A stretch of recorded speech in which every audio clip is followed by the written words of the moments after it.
Halo anak-anak kelas 4 yang hebat. Bagaimana kabarnya kalian hari ini? Oke, hari ini kita akan belajar tema 4, subtema 1 pada muatan pelajaran bahasa Indonesia.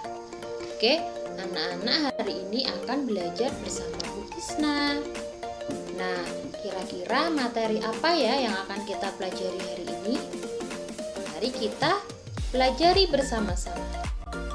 Oke anak-anak, sebelum kita masuk pada materi yang akan kita pelajari hari ini, Bu Isna akan sedikit memberikan pengetahuan kepada kalian tentang mengulas isi buku cerita. Nah, arti mengulas adalah menjelaskan satu persatu hal yang dibahas di dalam buku tersebut. Selain itu, mengulas isi buku juga menilai atau memberikan pendapat pada buku yang sudah dibaca. Nah, hasil dari mengulas tersebut itu dinamakan dengan ulasan. Oke, anak-anak, perlu kalian tahu ada hal yang perlu kalian perhatikan dari mengulas sebuah buku sastra. Itu yang pertama ada data buku. Data buku ini meliputi judul, penulis, penerbit, jumlah halaman, dan tahun buku diterbitkan. Yang kedua, inti cerita yang terdapat dalam buku tersebut. Yang ketiga, manfaat membaca buku tersebut. Yang keempat, kelebihan dan kekurangan dari buku yang kalian baca. Oke, ini adalah hal yang perlu kalian perhatikan dalam mengulas sebuah buku sastra. Oke anak-anak, kita masuk pada materi, yaitu bagaimana caranya kita menyebutkan tokoh pada cerita. Nah, sebelumnya, tokoh adalah pelaku dalam sebuah cerita. Nah, tokoh ini dibedakan menjadi dua. Yang pertama ada tokoh utama. Yang kedua ada tokoh pembantu. Tokoh utama adalah tokoh yang selalu hadir dalam setiap peristiwa dan menjadi penentu tema cerita. Sedangkan untuk tokoh pembantu itu berperan untuk mendukung tokoh utama. Nah, tokoh cerita dapat berupa manusia, tumbuhan, hewan, atau benda mati. Jika tokoh utama berwujud tumbuhan, hewan, atau benda mati, maka tokoh tersebut bertingkah laku seperti manusia. Oke anak-anak, selain kita menyebutkan tokoh yang ada dalam cerita, kita juga harus memberikan pendapat terhadap perilaku tokoh dari cerita yang kita baca. Nah, bagaimana caranya? Itu yang pertama, kalian membaca dulu jalan ceritanya.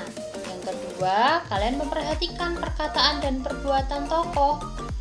Yang ketiga, memperhatikan gambaran lingkungan kehidupan tokoh tersebut.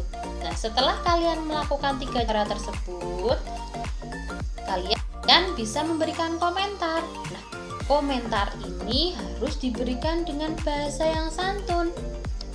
Oke anak-anak, sebelum kita memberikan pendapat atau komentar tentang sikap tokoh pada cerita, kita harus memperhatikan hal-hal di bawah ini. Kira-kira apa saja yang perlu kita perhatikan sebelum kita memberikan pendapat atau komentar? Oke, yang pertama, pendapat atau komentar harus disampaikan dengan bahasa yang sopan. Yang kedua, pendapat atau komentar harus disampaikan dengan alasan yang logis. Yang ketiga, tidak menyinggung perasaan orang lain. Dan yang keempat, pendapat atau komentar disampaikan secara jelas. Jadi, keempat hal ini harus kalian perhatikan ya anak-anak sebelum kalian memberikan pendapat atau komentar. Setelah kita mengetahui langkah-langkah sebelum kita memberikan komentar atau pendapat, sekarang kita akan belajar mengenai langkah-langkah saat memberikan pendapat atau komentar dalam sebuah cerita. itu yang pertama kalian harus membaca cerita dengan cermat. Yang kedua, carilah paragraf yang memuat tentang permasalahan dalam cerita tersebut. Yang ketiga, carilah penyebab awal munculnya permasalahan yang ada di dalam cerita tersebut. Dan yang ketiga, kalian mencari bagaimana permasalahan dalam cerita tersebut diselesaikan. Nah, ini merupakan langkah kalian dalam memberikan pendapat atau komentar dalam sebuah cerita. Oke, anak-anak kelas 4 yang hebat, hari ini kita sudah belajar tentang menyebutkan tokoh dalam cerita. Selain itu juga kita sudah mengetahui atau kita belajar tentang bagaimana caranya memberikan pendapat atau komentar dalam sebuah cerita. Selain itu, tadi Bu Isna juga sudah sedikit memberikan ilmu bagaimana caranya kita mengulas buku sastra. Oke anak-anak. Nah, sebelum kita akhiri pertemuan pada hari ini, jangan lupa kalian like, komen, dan subscribe YouTube dari Anak Prima. Terima kasih. Sampai jumpa di video pembelajaran selanjutnya.